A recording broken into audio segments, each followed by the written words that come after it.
the United States of America. Now, The Atlantic has released the entire signal chat among senior US national security officials, showing that Defense Secretary Pete Hegseth provided the exact timings of warplane launches and when exactly the bombs would drop before the men and women flying those attacks against Yemen's Houthis this month on behalf of the United States were airborne. Now, the disclosure follows 2 intense days during which leaders of US President Donald Trump's intelligence and defense agencies have struggled to explain how details wound up on an unclassified signal chat that included The Atlantic's editor-in-chief, Jeffrey Goldberg. I have with me, in fact, on my screen, the very article as well as the screenshots that were released. If we can show it to our viewers, The Atlantic has put out this article about 16 hours ago under their politics theme. They have stated that here are the attack plans that Trump's advisors shared on Signal. They have also stated that the administration has downplayed the importance of the text messages inadvertently sent to The Atlantic's editor-in-chief. This article has been penned by Jeffrey Goldberg, who was a part of that very group, and here it is. You can see this group was called the Houthi PC Small Group. It had 19 members, and these are screenshots that were shared by The Atlantic's editor-in-chief, Jeffrey Goldberg itself. He said that Michael Waltz had added Jeffrey Goldberg to the group. Michael Waltz is, of course, the national security advisor in the Trump administration. Disappearing message time was set to 1 week. Michael Waltz has in fact taken responsibility for this. Earlier, of course, he said that he bears full responsibility for what transpired. You can see the messages on this group. Michael Waltz, of course, he stated first that team establishing a principals group for coordination on Houthis, particularly for over the next 72 hours. His deputy Alex Wong is pulling together a tiger team at deputies agency's chief of staff level, following up from the meeting in the sit room this morning for action items, and will be sending that out later. Please provide the best staff possible from your team to help coordinate with this over the next couple of days over the weekend. So, this was sent at 4:28 p.m. their local time. Of course, then replying to this were representatives from J.D. Vance, from Tulsi Gabbard, from Pete Hegseth as well. So, all their representatives then replied to this message, after which J.D. Vance also then came out and gave a lengthy response to what Michael Waltz had stated. Michael Waltz stated that the team should have a statement of conclusions with tasking per President Donald Trump's guidance this morning in high-side inboxes. He has stated that the State and Department of Defense developed suggested notifications lists for regional allies and partners, and the Joint Staff is sending this as a more specific sequence of events in the coming days. J.D. Vance replied that he's out for the day doing an economic event in Michigan, but he thinks he's making a mistake as far as the Houthis are concerned. 3% of US trade runs through the Suez Canal, 40% of European trade does as well, and there's a real risk that the public does not understand this or why it is necessary, and the strongest reason to do this, as the President of the United States has stated, is to send a message. But I am not sure the President is aware how inconsistent this is, that the attacks are with his message on Europe right now. There's a further risk that we can see a moderate to severe spike in oil prices, and he's willing to support the consensus and keep these concerns to himself. But there is a strong argument for delaying the strikes by a month and doing the messaging work on why this matters and seeing where the economy heads. Of course, responding to all of this, Joe Kent states that there is nothing time sensitive driving the timeline, and they'll have the exact same options in a month. The Israelis will likely take strikes and therefore ask the US for more support to replenish whatever they use against the Houthis, but that's a minor factor. John Ratcliffe of the CIA says from the CIA perspective that they are mobilizing assets to support now, but a delay would not negatively impact the United States, and an additional time would be used to identify better starting points for coverage on Houthi leadership. Pete Hegseth replies to The Vice President stating that he understands his concerns and fully supports with raising the matter with Donald Trump. However, important considerations, most of which are tough to know how they play out, such as the economy, the Ukraine peace, Gaza, etc. He said that he thinks messaging is going to be tough no matter what. Nobody knows who the Houthis are, which is why we would need to stay focused on 1, Biden failed, and 2, Iran funded.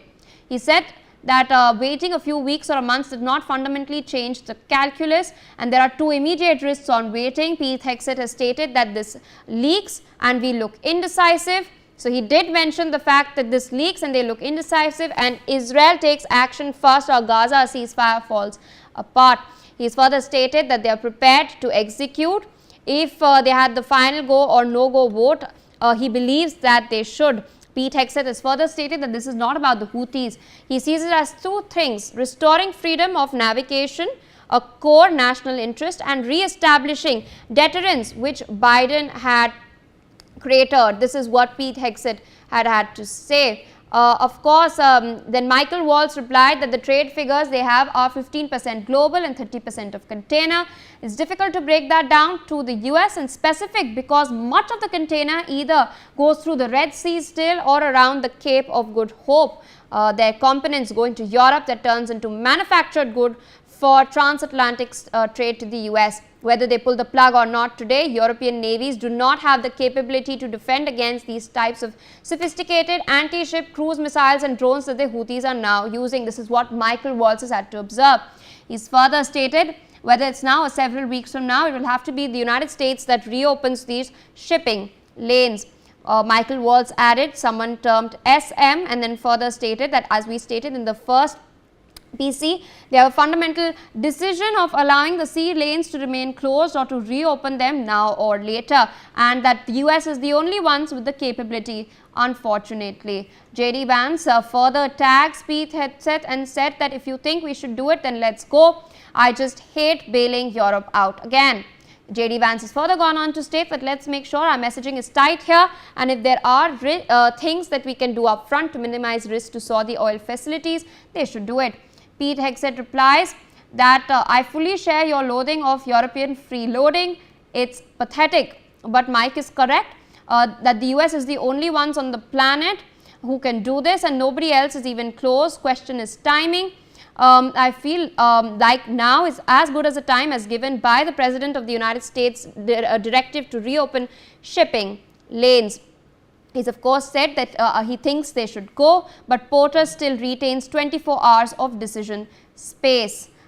There's of course a further discussion on Europe in particular, and Pete Hegseth then goes out to lay the exact timings. He said that the time right now, as of 11:44 Eastern time of the United States, the weather is favorable, and he's just confirmed with CENTCOM that is the US command, the central US command in the Middle East, that they are go for mission launch. 12:15 Eastern times, the F-18s launched the first strike package. 1:45 Eastern time, trigger base F-18 first strike window starts and targets terrorists in their known location. Also strike drone launch, he's referring to the MQ-9 drones. He said 2:10 p.m. Eastern time, more F-18s launched, second strike package. 2:15 p.m. Eastern time, strike drones on target, and 3:36 p.m. Eastern time, F-18 second strike starts. Also first sea-based Tomahawks will be launched. So you can see the entire timeline has been provided by US Defense Secretary Pete Hegseth. This is the timeline of the strikes. Of course, earlier we saw that the Director of National Intelligence, Tulsi Gabbard, had denied that classified war plans were discussed, but the Atlantic has made this revelation now with their editor-in-chief, of course, revealing all these chats. He removed himself from the group after being added, but then JD Vance then later replies, I will say a prayer for victory. Here, of course, another chat has been revealed. Michael Waltz has said, VP, building collapse, had multiple positive IDs. And JD Vance replies, what? Michael Waltz says, typing too fast. The first target, their top missile guy, we had positive ID of him walking to his girlfriend's building, but it has now collapse. J.D. Vance replies, excellence. Michael Waltz uses certain emojis. And of course, then everyone is praising the CENTCOM. Pete Hegseth stating that the CENTCOM was and is on point, and it's a great job that everyone has done. Susie Wiles, of course, the Chief of Staff at the White House, then says kudos to all, most particularly those in theatre and CENTCOM. So these are the chats. Last but not the least, you can see the members in this group. Michael Waltz is the admin, so he's the one who added the Atlantic's editor-in-chief, Jeffrey Goldberg. He's the National Security Advisor of the United States of America. You also have Scott Bessent, who is the Treasury Secretary, I beg your pardon. There is also Walter Barrett. Then there is Pete Hegseth, who is also the U.S. Defense Secretary. Apart from that, there is Dan Katz, there is Joe Kent, there's of course Mike Needham as well. We all saw J.D. Vance was present there as well. Susie Wiles was there. She is the Chief of Staff at the White House. John Ratcliffe, the CIA Director. TG is Tulsi Gabbard. We also have J.D. Vance, the U.S. Vice President. There was Steve Witkoff's Trump's special envoy. There is Alex Wong, who was there as well. The editor-in-chief of The Atlantic, Jeffrey Goldberg, was also present. Also present in the chat as MAR, Marco Rubio, who is the Secretary of State of the United States of America. Stephen Miller, SM, Homeland Security Advisor to Donald Trump, was also present in the chat. So, of course, you can see the Atlantic has leaked all of it. Hearings are taking place with regards to what has transpired. Several leaders over the last 2 days from the Trump administration are sitting before a Senate committee to ratify what took place. Meanwhile, joining us on the broadcast is Major General Sudhakarji, geopolitical expert. Sir, good morning and thank you so much for joining us this morning. I of course took quite a while reading out the entire chat that was revealed by The Atlantic about some 16 hours ago. What transpired earlier was that only some excerpts were revealed. Then these leaders came before a committee. Tulsi Gabbard particularly stated that war plans were not discussed, but now fresh revelations have pointed to the fact that US Defense Secretary Pete Hegseth discussed the minute-by-minute war plans, and he shared them with the top intelligence leaders of the United States of America, and this is a major security concern over there. How do you see this playing out? Mike Waltz, of course, has taken the fall for this, but how will this impact the Trump administration? Yeah, good morning. Thank you for getting me to your show. Whatever reflections or response I give, these are my personal assessment, and being a student of geopolitics, strategy and security.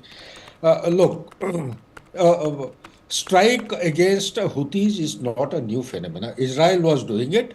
It's an ongoing battle and it will carry on. So US is coming in as a main component along with Israel. I don't see there is anything new. So this is one part. Second part, that you're talking of breach of security. You see, in today's realm, social media is a very dangerous tool. It's a double-edged weapon. So anybody who's not careful, a chat can be called as a war plan. Now, what is a war plan? A war plan is a formal document of an impending operation. It's a top secret document. It is always documented. It comes in black and white. And it is handled by people who are authorized to handle. Anyone, everyone, Tom, Dicky, Harry cannot actually carry the war plan. War plan is the top secret document. It's like for activating the nuclear arsenal, there is a small briefcase carried by very important people who are accompanying the leadership, top leadership, who have the nuclear weapons. It is something like that.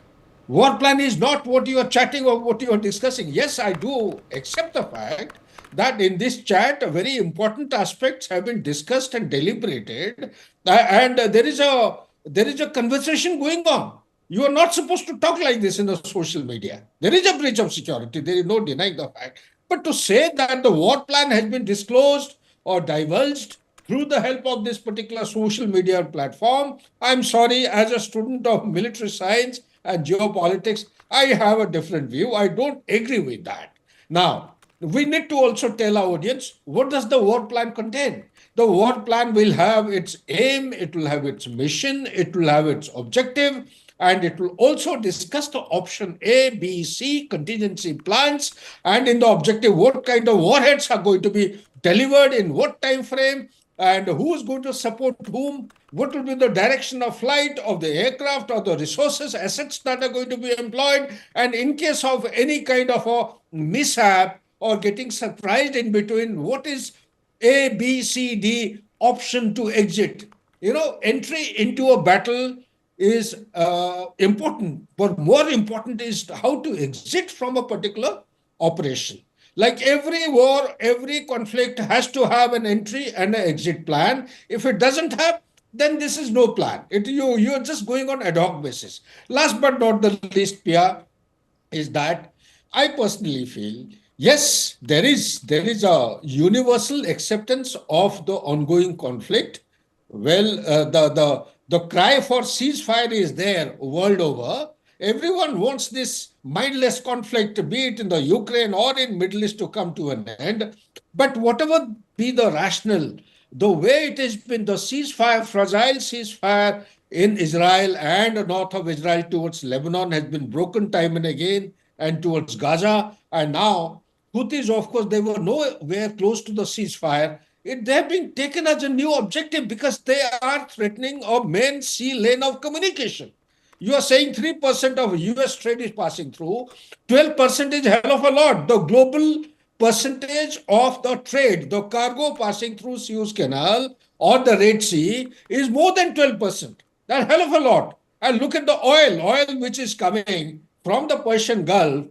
All the Persian Gulf is slightly echelon towards the east, but it's almost close to 70%. So therefore, what I'm saying is that if the world has to get back to some kind of a normalcy, some kind of peace and tranquility, the trade, the normal course of activities must get restored, and trade is one of the essential components. And to have maritime trade, 90% of the trade in the world is actually maritime trade, and the major share is passing through this. So therefore, to neutralize or to eliminate the threat which is dominating from the shoulders of the Red Sea, that is the Yemen that you are talking about, Houthis, is very, very important. So this is in the thinking process of people who matter, that is Israel and USA. I, as an individual, I personally feel no matter what the logic and rationale is, this mindless conflict must come to an end. And there is another angle to this, is that all the tentacles of Iran have been weakened. It is called the octopus strategy. Octopus head is Iran,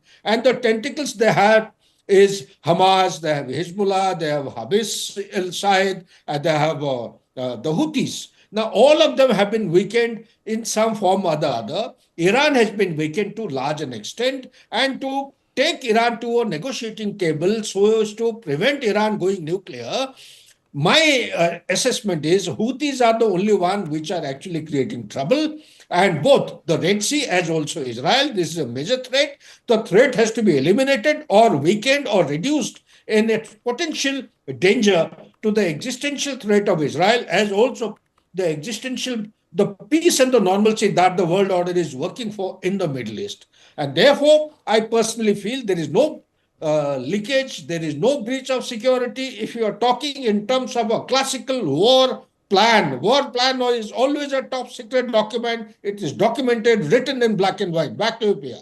All right, so just one quick follow-up because I'm running short of time. There's a lot of hullabaloo, particularly in the United States, within their political circles. There are people, especially the Democrats, who are touting this as a major embarrassment. But let's take a look at the larger picture. How, in your opinion, since you have served in the highest rungs of the Indian Army, how do you think can digital spaces then be navigated? Is this an example of how carefully one should navigate the digital space, especially if they are in that position? Absolutely. Pia, there is no denying the fact that the senior leadership of the ruling dispensation in the US. They are there in this platform, they are chatting openly. So the counter question comes, where is it not happening? Is it not happening elsewhere in the world? So I would say this is the social media platform has become a way of life. It is a means. It is a means of communication. It is also being used. Not that it cannot be avoided, but it is just that it is the easiest way to communicate, the fastest way to connect with the person. But the fact of the matter is, when you are using a social media, which is extremely, I would say, vulnerable to be compromised, there has to be some method in madness, some system in madness. And what is that system? There has to be an admin. The admin should have the full right to control who is to say what. He should exercise his control and accountability in order and check people that you are not supposed to communicate. In a group, if there is a civilian, like in the army we follow, in army we also have social media, whether it is India or any country for that matter. You have a social media group. In that social media group, you have an admin. Admin has got some standard ruling that he is supposed to abide with and ensure that they are being followed. If there is a civilian out of agency or out of group entry into this particular social media, which has got the top leadership, it is not done. He's supposed to have carried out the screening of the participants in the chat. So that means the whole thing has been actually taken for granted. There is a gross negligence, I would agree. There is definitely a breach of security, but not to an extent that the war book or the war plan has been compromised. And last but not the least, Pia, you see, Democrats are known for their conspiracy theory everywhere.